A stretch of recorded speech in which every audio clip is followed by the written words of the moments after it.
The Indian Air Force's 93rd anniversary carried a quieter message behind its public program this year. While Air Force Day is officially marked on 8th October, the IAF chose 9th November for its largest public event. Over 75 aircrafts and multiple helicopters performed more than 25 formations over the Lachit Ghat area above the Brahmaputra river in Guwahati.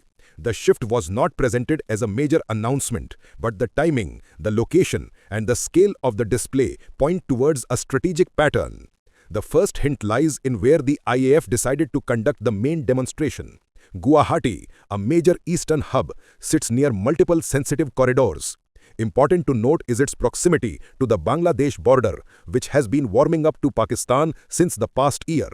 Positioning more than 70 aircrafts across eastern bases for one coordinated display signaled operational reach in the region without issuing any formal statement.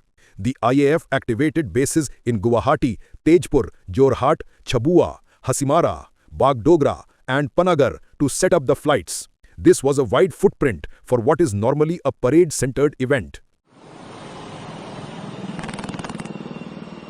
The second hint came from the composition of the aircraft. Fighters such as Rafale, Sukhoi 30, Apache, MiG-29, IL-78 Refueler, Mirage, Jaguar, C-17 Globemaster, Mi-17, Advanced Light Helicopter Mark I, C-130 Hercules, and Antonov AN-32 shared airspace with transport aircraft, tankers, helicopters, and heritage platforms. The mix was not random. It allowed the public, and by extension, the entire world, to see in one frame operational fleets that already rotate across the eastern theater. The formations used were the same types that support rapid movement and integrated missions. The third hint was the date. Holding the main public display a month after the official anniversary created logistical space for a large-scale operation in a high-visibility location.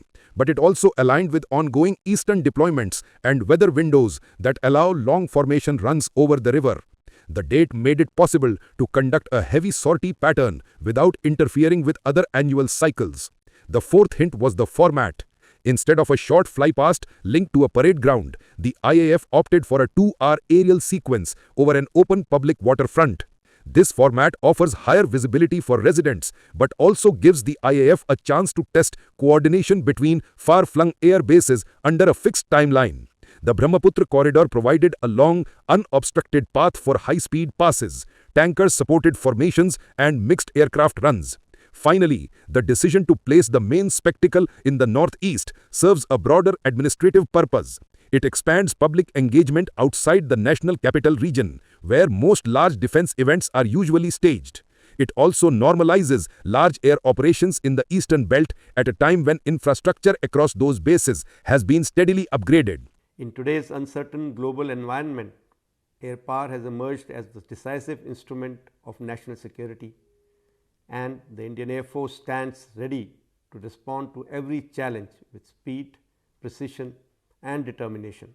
Operation Sindoor is also a shining example of clear higher directions, our indigenous capability, and effective cohesion and jointmanship between all defense forces. Going beyond the combat role, the Indian Air Force has always stood by the people, rescuing lives during floods and disasters and evacuating citizens from conflict zones as demonstrated during Op Sindhu and Op Brahma. The Indian Air Force has been and will continue to be the first responder to the nation's call. As we look ahead, the Indian Air Force will continue to defend our nation's skies by enhancing its capabilities, embracing innovation, and upholding highest standards of professionalism.